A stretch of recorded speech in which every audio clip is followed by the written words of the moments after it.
anyone saw the market today, which was July 8th, the entire market was red this morning. It was a bloodbath. Everything tanked. The VIX was up 20% early this morning. The banks were down. The Dow Jones was down 500 points. S&P 500 followed in suit.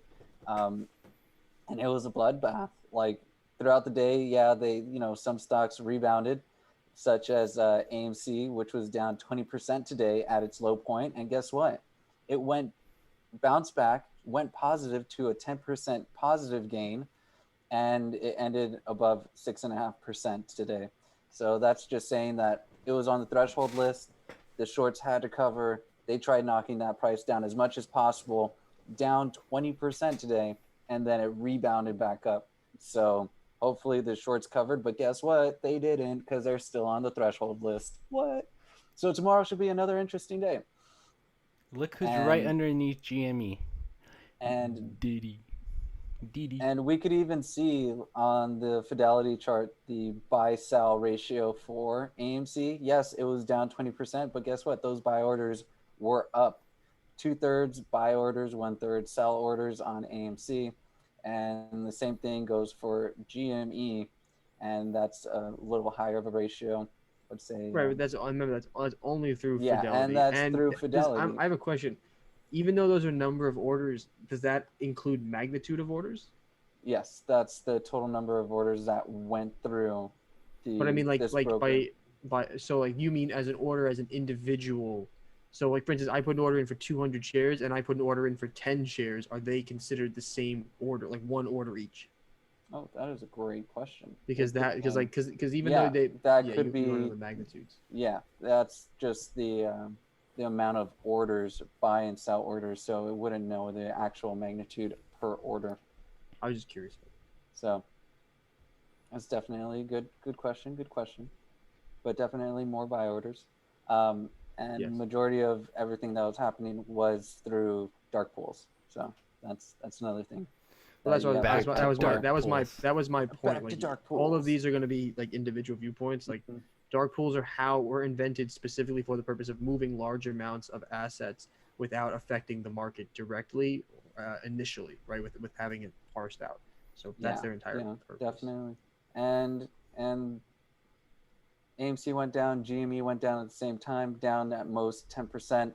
And, they're all psychological scare tactics in order to make people hit their stop losses or just sell. And guess what? They didn't.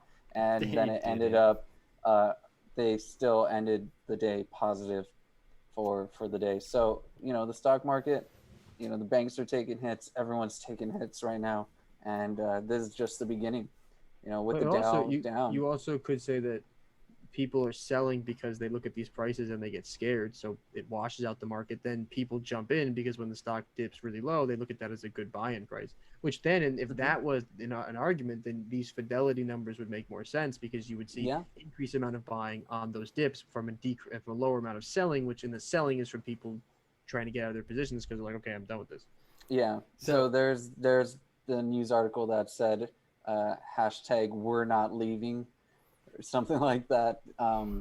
And their news was saying, okay, it's because of these retail investors and Redditors that are buying the stock. That's why when it dipped 20%, it went back up. Let me tell you, it probably a lot of it wasn't from large orders for them to bring the stock back up 20% plus 10%, so 30% altogether. I don't think it just came from retail. It was from the circumstances of making sure the shorts covering their positions, and that's what brought the stock back up. So there's a lot of interesting stuff out there right now. So you're telling me that AMC was down 20% and then ended at a 10% increase? So that's 30% total gain? 30% fluctuation throughout the day. That's heavy. It's absurd.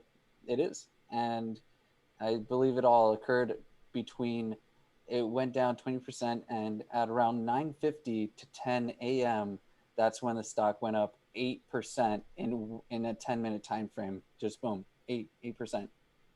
And then it kept going incrementally, and then it was going according to the MACD oscillation technical indicator. and then it just ended the day at a high point. So they're gonna use multiple tactics in order to get you out of the game or get you to sell off because, oh no, it's going down. But guess what?